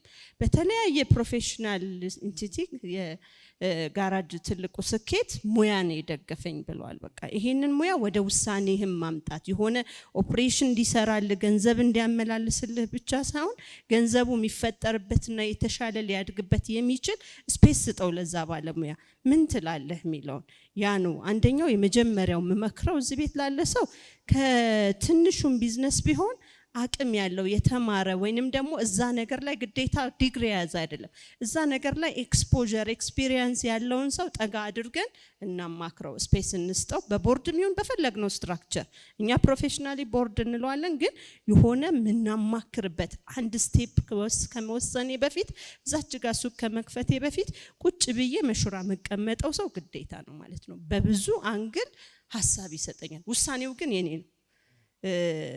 ዲስከሽን ኢዝ ዲሞክራሲ ዲሲዥን ኢዝ ኦቶሪቲ ነው የሚባለው። በቃ እናንተ ስልጣኑ አላችሁ። ፋይናሊ ግን ለምትወስኑት ነገር የተለያየ አቅጣጫ የሚያሳያችሁ አቅም በዙሪያችሁ መፍጠር የመጀመሪያው ነው። ሁለተኛ ብዙ ነጋዴ የሚያስተዳድረው ገንዘብ ፍሰቱን ነው የሚያስተዳድረው። ከገንዘብ ፍሰት ካፒታል ወደ ማስተዳደር ካፒታል ማርኬት ሀገራችን ላይ እየተፈጠረ ነው ያለው። ቅድም እንዳልኳችሁ ሳያይዘው ገንዘብ ምን ያህል አለ ሳይሆን ያ ገንዘብህ ጤናማ ፕሮሰስ ውስጥ እያለፈ ሳይክል እያደረገ ይሄዳል ወይ የሚለው የእያንዳንዱ ሰው ዝም ብሎ የሆነ ኮንቴነር ማስመጣቱ ብቻ አይደለም። የማስመጣው ኮንቴነር ምን ያህል ትራንዛክሽን አለው፣ ስቶኬ ላይ ያለው እቃ በየጊዜው ይገላበጣል፣ ምርት ማምረቴ ሳይሆን ያመረትኩት እቃ ትክክለኛ ፕሮፊት ይዞ ይወጣል። የሚመረትበት ሂደት ማንም እንደፈለገ ሳንቆጣጠረው በፋብሪካ መጨረሻ ለኛ ካልኩሌት ሁሉ የምናደርገው ነጋዴዎች ስንት አወጣ ቶታሊ፣ ከዛ ፕሮፊት ማርጅን 20% 10% እና እንሸጣለን። ነገር ግን እያንዳንዱ ፕሮሰስ ላይን ላይ ምንድነው ኮስት የሚያደርገኝ፣ የቱ ጋር ነው ኮስት መቀነስ የምችለው? ምክንያቱም አሁን ዋጋ መወዳደሪያ ሆኗል። እኛ አሁን በጣም የቸገረን እንደ ኤአይኤች አምራች ፋብሪካዎቻችን ያመርታሉ በጣም በብዙ ሰው፣ በጣም በብዙ ግብአት፣ በጣም በብዙ ኮስት። ከዛ ማርኬት ላይ ሲወጡ ከቻይና ከቱርክ ከየት የመጣ እቃ በግማሽ ማርኬት ላይ ይሸጣል። ሶ አሁን እየሰራንባቸው ያለው ኮስት ኢፌክቲቭ ነው። ያን ኢቭን ምንቀጥረው ሰራተኛ ሊር ያስፈልጊ ነው። ዘመድ ስለለመነኝ ምን ስለለመነኝ ተቋሜ ላይ ዝም ብዬ ያላስፈልጊ ኮስት ከመቀመር ኢትስ ቤተር ለዛ ዘመዴ ሌላ እሱ ሊያድግበት የሚችል የኔን ቢዝነስ ሳይጎዳ የንግድ ተወዳዳሪነቴን ሳይጎዳ ሌላ የተሻለ ነገር በፈጥርለት ይሻላል። ከትንሹ ከሱስ ጀምርላችሁ ነውና ከየት ነው ግብአቴን ማመጣው? ያው አክቹአሊ ቅድም እንዳልኩት ብዙን በብልሃት ሄዱበታላችሁ፣ ግን ተቋማዊ ማድረግ ላይ ስሩበት ነው። የመጨረሻ አይደለም አክቹአሊ መረጃ ላይ በጣም የተመሰረተ በኋላም ወደ ዲጂታሉ ስንመጣ እንሄድበታለን። መረጃ ወጪ አይደለም ባይዘው መረጃ ማግኘት ኢትስ ሀብት ነው በዚህ ሰዓት አይደለ እንደምታውቁትም እናንተና ለዛ ስርዓት ያለው ቅርጽ ያለው ጊዜውን የጠበቀ ካለፈ ከቀደመ እንትን ሆኗል ሳይባል በፊት ቀድመን እየሄድን እየተሻገርን በተሰማራንበት መስክ ምንድነው እየተፈጠረ ያለው፣ ደንበኛ ምንድነው እየፈለገ ያለው፣ ምን አይነት ነገር ነው እየመጣብኝ ያለው የሚለው ቀድሞ መጠበቅ ነው። እንግዲህ ጊዜ ከተጠኸኝ ሌላው ነገር ቴንክ ዩ በጣም የመጨረሻ ጥያቄ ለሶስቱም አሁን ወደፊት ነው ማሻገራቸው። አሁን ያለንበት አለ ደግሞ ፊታችንም ማየት አለብን አይደል? ስንሄድ ከወይዘሮ ህክመት ሲጀምር ፊቸሩን ስታስቢ አሁን በመጪው ጊዜ ውስጥ ተወዳዳሪ ሆነን እንድንቀጥል በተለይ የድርጅት ባለቤቶች የቢዝነስ በኦነሮች ምን ላይ መዘጋጀት አለባቸው፣ ለምን ራሳቸውን ማዘጋጀት አለባቸው የሚለውን አንሽል። አመሰግናለሁ ዶክተር። እንግዲህ ወደፊት ስናይ የአገራችን አካሄድ ሁኔታ ምን ይመስላል፣ የኢኮኖሚ አካሄድን ማየት አለብን። ከዚህ በፊት የነበረው መንግስት ዲቨሎፕመንት ስቴት የሚባል ነገር አልነበረም እና ሁሉም ሪስክ ምንለው ስጋት ምንለው ነገር በሙሉ የተሸከመው መንግስት ነበር። ምሳሌ የፎሬክስ ቮላቲሊቲውን አልቀይርም ፍሪ ያላረገውም በተወሰነ መልኩ ተገድቦ ማአት አመት እንሰራ ነበር አይደል? ስለዚህ የፎሬክስ ቮላቲሊቲውን ሪስኩን የተሸከመው ማን ነው? መንግስት ነው። እንደገና ደግሞ ፕሮቴክት ለማድረግ የሀገር ውስጥ ያሉትን ቢዝነስ ፕሮቴክት ለማድረግ የተሸከመው ሪስኩን ማን ነው? መንግስት ነው። ለምን የውጭ ሀገር ዜጋ በዚህ መሳተፍ አችልም ብሎ ዘግቶት ነበር። አሁን ወደዚህ ስንሻገር ደግሞ በየቀኑ የዶላርና የብር እንትን እየተቀያየረ ነው ያለው። በየቀኑ የተለያየ ተቋም ኢንቨስተሮች በተለያየ ፊልድ የተዘጋ ነገር የለም። በተለያየ ፊልድ በሙሉ ባንክም ሆነ ባንክ ለኢትዮጵያ ብቻ የነበረው ሌላ ተቋም ላይ ነው። አሁን ሁላችንም የምንሰራው ስራ ላይ ራሱ ተፈቅዶላቸዋል። ስለዚህ ምን ያህል ዝግጁ ነን እንደ ተቋም ማለት ነው። ምን ወዳደረው ከዚህ በፊት ከማን ጋር ነበር? እርስ በርሳችን በሙሉ ሙልጌ ይሄ ሰርቷል፣ የሚቀጥለው ጎረቤትም ይሄን ይሰራል፣ ከሌም ይሄን ይሰራል፣ ኮፒ ያደረግን ነበር አይደል? ምን ወዳደረው እርስ በርሳችን ነበር። አሁን ምን ወዳደረው አስማናልሽ ከውጭ አገር ሰዎች ነው፣ ከሪጅን ያሉት ከዛ በኋላ ያሉትን በቃ አሁን ውድድራችን በአጠቃላይ ክፍት ሆናል ማለት ነው ኢኮኖሚያችን። ይሄ በጣም ጥንቃቄ ብልሃት የተሞላ ሊደርሺፕ ያስፈልጋል ማለት ነው። አሁን እነ አፍሌክስ እነ ዶክተር ቢልኮር የሚሰራውን ስራ በጣም መደገፍ ያለበት ስራ ነው።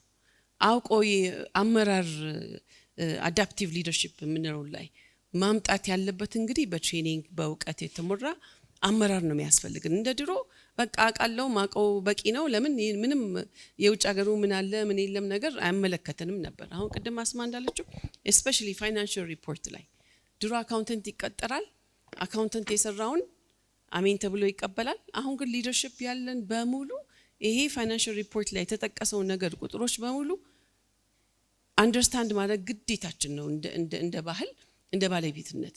ምክንያቱም በዚህ ነው እንግዲህ አንድ ድርጅት ምንድነው ሲባል ቅድም አስማ እንዳለችው ነው እና የቁጥር ሪፖርት ብቻ አይደለም የሚጻፈው ESG የሚባል አይደለም። አንድ ፋብሪካ ሲቋቋም አንድ ድርጅት ሲኖር የአየር ብክለቱ ምን ያህል ነው ብክለት አለው ወይ የለም የሚባል ቁጥሮቹን ይፈልጉታል ኢንቨስተሮች።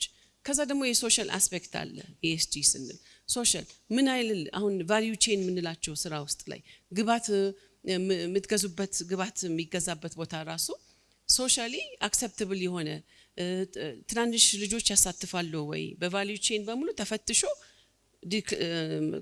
ዲስክሌመር መቀመጥ አለበት። ገቨርናንሱ ሲታይ ደግሞ ፋይናንሻል ሪፖርት ላይ ይጻፍ ተብሏል።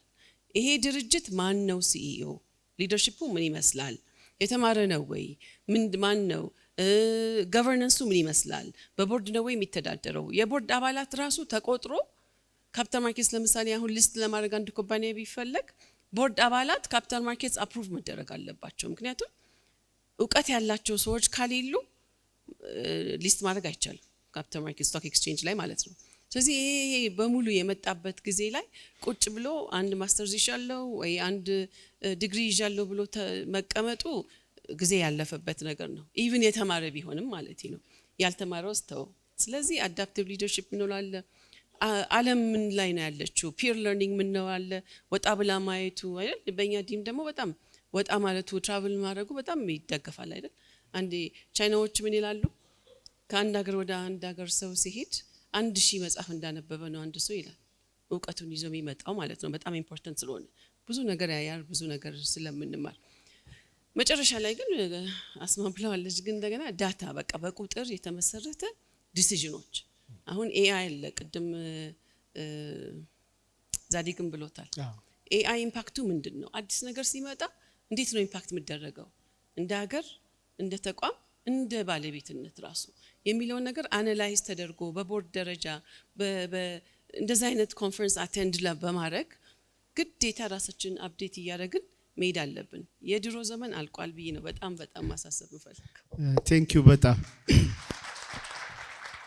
ወደ ጋራድ አይደለም ሄደው ተመልሼ ወደ አስማ ነው ሄደው መጨረሻ ላይ ነው ለርሶ እድሉን መስጠት። ስለዚህ ኦርደሩን ልቀይረው ነው። አሁንም ፊቸራችንን ስናይ አሁን ፋይዳ ዲጂታል ፋይዳ የሚባል ነገር መጥቷል አይደል? ዲጂታላይዜሽን ዲጂታል ኢትዮጵያ 2030 የሚባል ስትራቴጂ ወጥቷል። ብዙ ለውጦች ካፒታል ማርኬት አለ፣ ሊበራላይዝድ ኢኮኖሚ አለና ከዚህ አንፃር አንኳር ልንዘጋጅባቸው የሚገቡ ነገሮችን ብታመላክች። ዲጂታላይዜሽን ማያቅ የለም። ያው ለምን ዲጂታል አይዲ ያስፈለገ? ምክንያቱም እያንዳንዱ ስርዓትም አሰራርም ኮኔክትድ ስለሚሆን ማለት ነው። ስለዚህ የኛም ቢዝነስ ዲጂታላይዝ ማድረግ ካልቻለን የምንጫወትበት ሜዳ ዲጂታላይዝ ሆኖ ጥሎን ሊሄድ ይችላል። ኦንላይን ያለ ትራንዛክሽን እያንዳንዱ ኢትስ ሬከርድድ። ስለዚህ ቀድሜ እኔ ማላቀው ከሆነ ቀድሞ ሌላ የሚያቀው ሰው አለ፣ ቀድሞ እኛ ላይ ይወሰንብናል ማለት ነው። ቀድሞ እንዳይወሰንብን የሚወሰንብንም ነገር አውቀን ቀድመን ለመዘጋጀት እኛ ራሳችን ዲጂታላይዝ ሆነን መጠበቅ ግድ ነው። ገቢዎች ቆመን ሴልስ ጋር ደውለን እኔ ምን ዛሬ የሸጥከው ስንት ነው፣ አጠቃላይ ዘንድሮ ሽያጫችን ምንድነው፣ ወሬ ይቀራል ማለት ነው። በዛ ፍጥነት እዛ ጋር ዘንድሮ ላለፉት አመታት በወረፋ የሚያስተናግደን ገቢዎች አሁን መስኮት እየተባለ በደቂቃዎች ነው አይደለ? የመስተናገድ መብታችንን ሁላ እያሳጣን ይሄዳል። እየተገለልን ከሜዳ እንወጣለን ማለት ነው። ሶ ዲጂታላይዜሽን ምንድነው የሚለውን ያው አሁን ሰዓት በጣም ስለሄደ ዲጂታላይዜሽን ኮምፒውተር መጠቀም አይደለም። ዲጂታላይዜሽን ሶፍትዌር መግዛት አይደለም። ዲጂታላይዜሽን መጀመሪያ ራሳችንን ፕሮሰሳችንን እኛ ራሳችን ማወቅ ምንድነው ቢዝነስ ኤንድ ቱ ኤንድ ቁጭ ብሎ መረዳት ማን ነው ያለው ኢንተራክት የሚያደርገው ከደንበኛዬ ብቻም ሳይሆን እኔ የምሸጠው ሱቅ ላይ አንድ ሱቅም ቢኖረኝ አንድ ነው ሁለት ሻጭ አለ አይደል ምንድነው ሚናቸው የነዛ ሻጮች የሚለውን ዲቴል ቢዝነስን ጥርት አድርጎ ማወቅ ነው መጀመሪያው ዲጂታላይዜሽን ከዛ የሆነ ሶፍትዌር ዘለ መግዛት ሳይሆን የኔ ፕሮሰስ ውስጥ ምን አይነት ኢንተራክሽን አለኝ ከኤክስተርናልም ጋር እኔምስ ምን አይነት ፍላጎት አለኝ ንግዴ ላይ በሰከንዶች በደቂቃዎች በየእለቱ ማወቅ ምፈልገው ነገር የኔ ንግድ ላይ ምንድነው አንድ ሁለተኛ የምሰራበት ሂደት ላይ ሌላው ዓለም ምን አይነት ነገር ይጠቀማል ፕሮሰስ ከሆነ ማኑፋክቸሪንግ ካለ ንግድ ምን አይነት ነገር አለ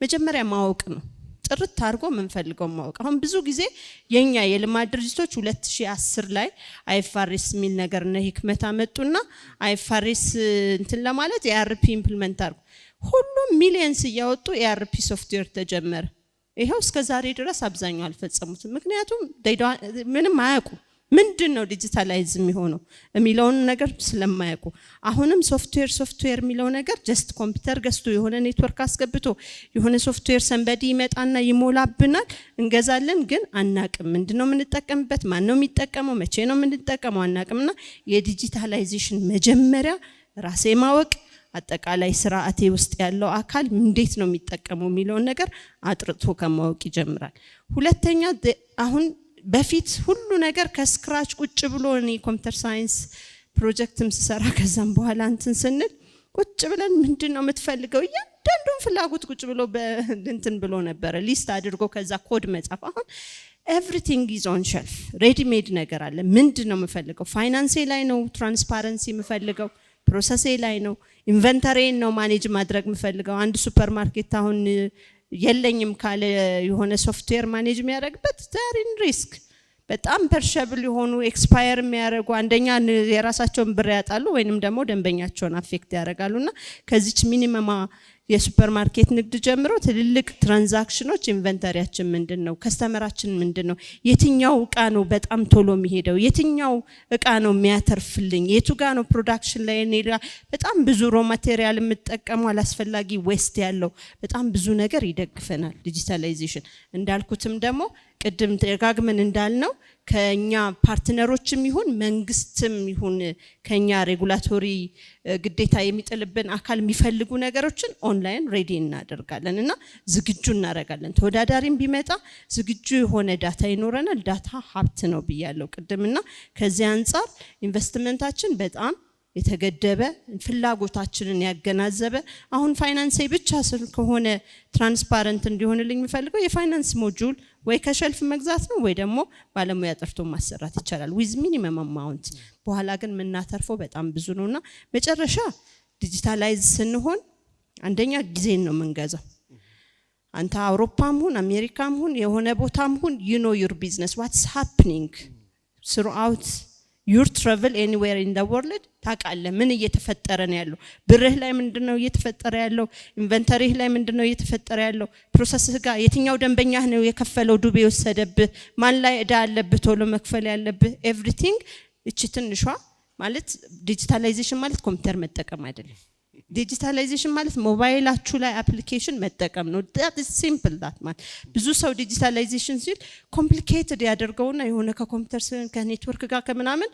በጣም ኮምፕሊኬትድ ያደርጋል ያንን የሚሰሩት ናቸው የሚጨነቁበት አዘ ዩዘር እንደ ባለቤት ግን ላፕቶፕህ ላይ ሱቅህን ንግድህን ሀብትህን ስልክህ ላይ ይዞ መዞር ማለት ነው ኤኒባዲ ኤኒዌር ሄደ እለት ተእለት ያለውን ነገርህን ማወቅ የሚያስችልህ ነገር ነውና ያው በጣም ጊዜ ስላደረ በዚህ ሁሉ ቋጫው ቴንክ ዩ በጣም የሚገርሙ ነጥቦችን ያነሳሽው በመጨረሻ 2 ደቂቃ ብቻ ነው መሰጣቸው ለሃጂ ጋራድ ወደፊት ቢዝነስ እንዴት ቢሆን ይመስሎታል ምን ትመክሩናላችሁ እናንተስ ወደፊት ምን ታስባላችሁ በተግባር ማለት 2 ደቂቃ ነው ሹክራን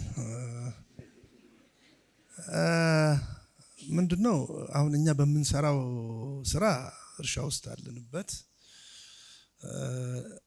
እየመጡ ያንኳኩ ነው የውጭ ድርጅቶች ቅድም እህቴ እንዳለችው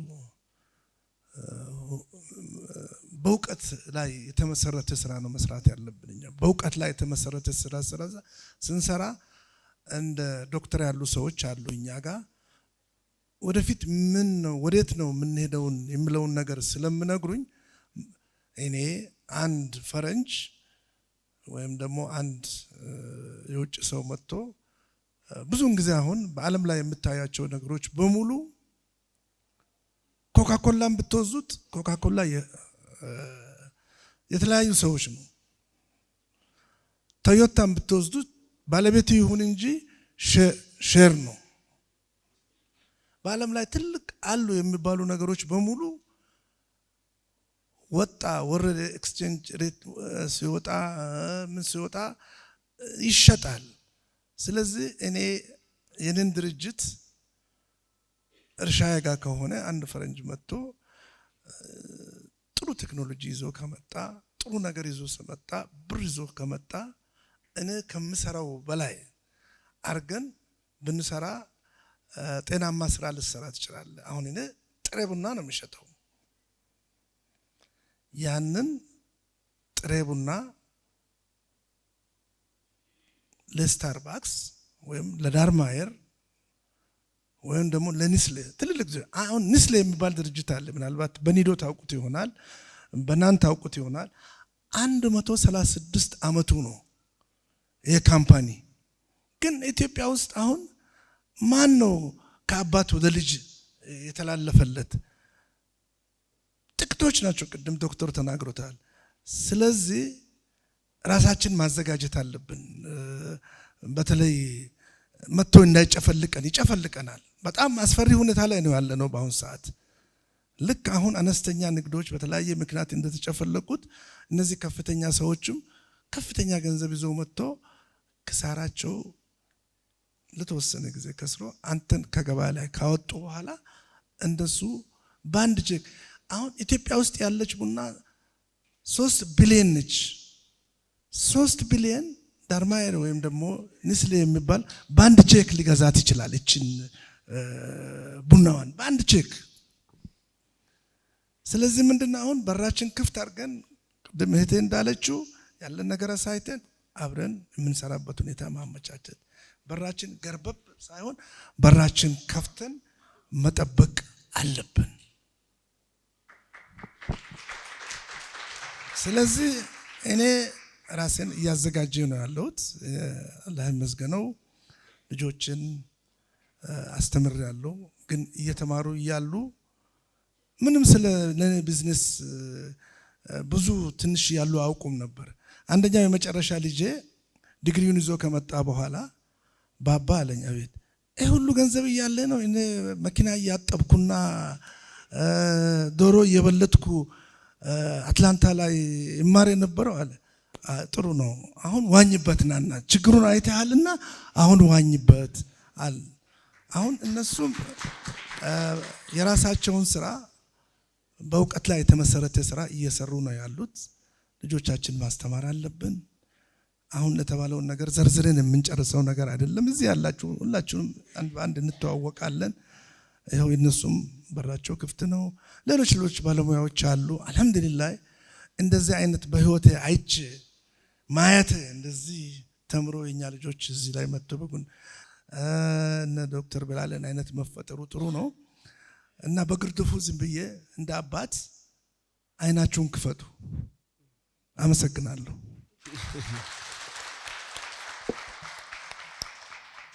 እኔ እንዴት አድርጌ ልጠቀልለው ብዬ ነበር፣ ተጠቅልለዋል። ሶስቱም ፓናሊስቶች እውቀት ነው ሰመራይዝ ስናደርገው ያነሱት። በአመራርነት እውቀት፣ ፓርትነርሺፕ ላይ በመፍጠር እውቀት፣ ዲጂታላይዜሽን ላይ በመፍጠር እውቀት ያስፈልጋል። የእውቀት ስራ መስራት አለብን የሚለውን ነገር በደንብ አስምረው ነግረውናል። ሶስቱንም ፓናሊስቶች እጅግ አድርገን እናመሰግናለን። በኋላ እውቅና እንሰጣቸዋለን፣ ካሉ ከሌሉ በተወካይ እንሰጣቸዋለን። ከልብ አድርገን በደንብ አድርጋችሁ አመስግኑልኝ።